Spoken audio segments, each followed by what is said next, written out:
Now, when the opera Lady Macbeth of Mtsensk, composed by Dmitri Shostakovich, opened in 1934, this torrid tale of sex and violence amongst the merchant class in 19th century provincial Russia was a huge success. But when Stalin saw it, he felt that Shostakovich was mocking his regime. Shostakovich had created an operatic heroine whose primary motivation was to rebel against the system which repressed her. Stalin stopped it from being performed. A censored version, Katerina Izmailova, was subsequently developed, but this is the Royal Opera House's first staging of the original opera. Advancing the period of the story to the 1950s, director Richard Jones's production has opened to ecstatic reviews. Here, Katerina, played by Katarina Dalayman, sits in her bedroom, despairing of her bleak and lonely life.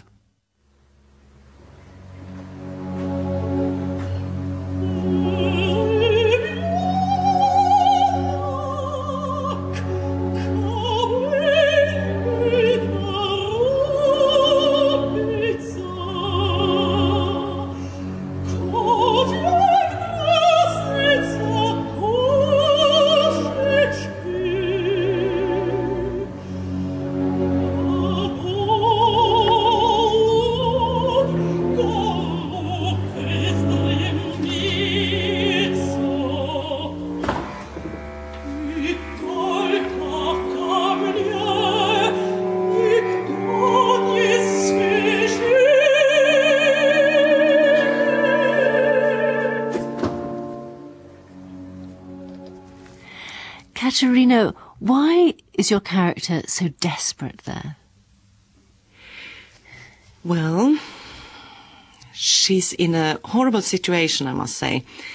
She has been married for 5 years to a husband who is much older than her, than she's, and also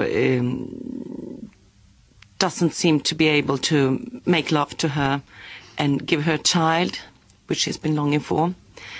And she's basically very lonely. Her husband is away all the time working, and she's at home together with her stepfather, who is apparently attracted to her, and he's in his late 70s or something. So she's a rather brutal character. Yes, very. So she is desperate. It's a horrible situation she's in. So at the outset, we do feel intense sympathy for her. But then, as the title suggests, Lady Macbeth, it all becomes a great deal darker. And I have to say, when I saw it the other night, friends and I were arguing at the interval about how much sympathy we ought to feel for the character. That's interesting, yes. I think it's strange that the opera has the title Lady Macbeth of Mtsensk, because Leskov's book, who wrote the book, he used the title Katerina Izmailova.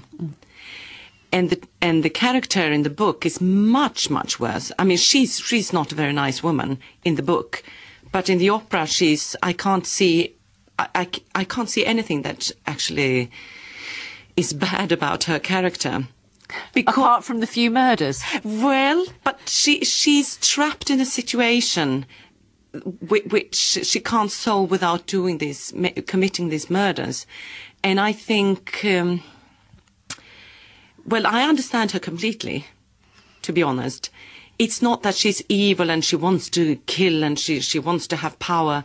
It's because she's in a prison. She's so trapped. She's completely trapped by the other people around her are bad people.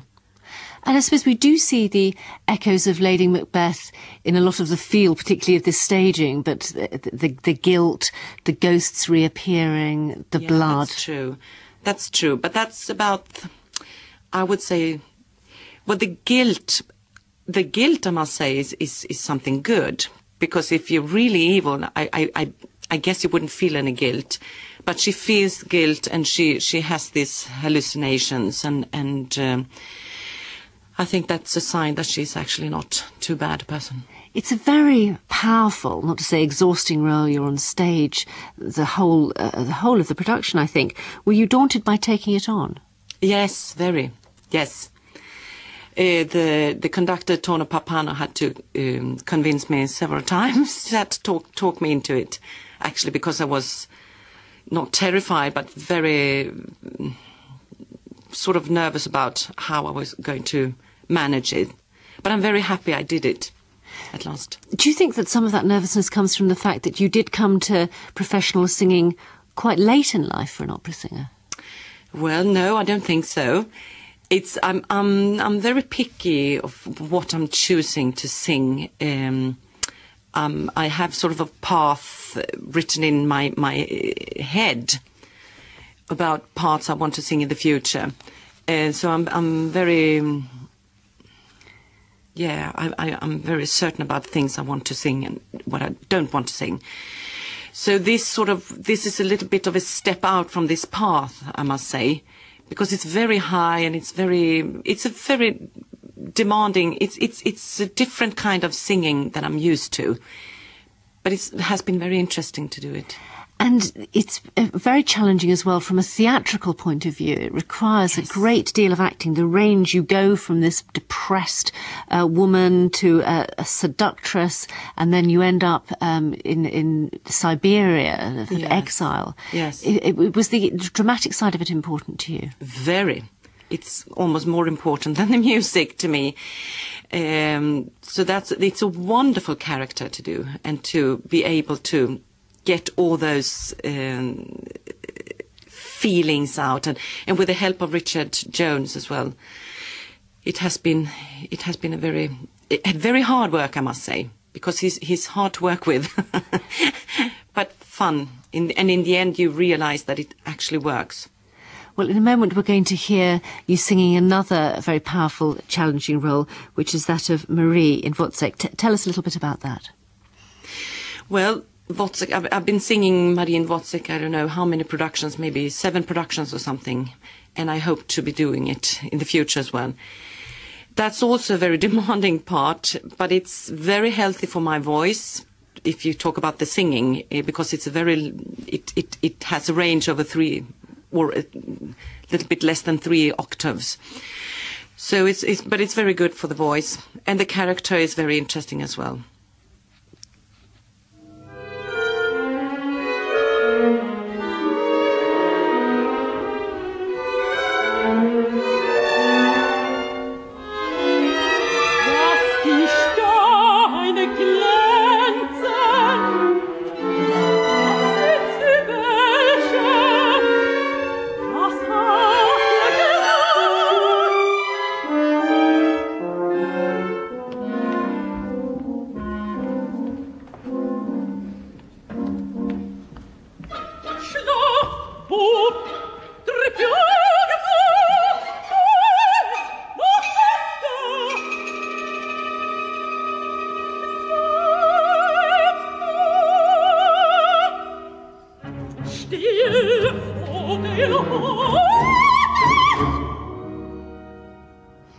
Katarina Dalayman.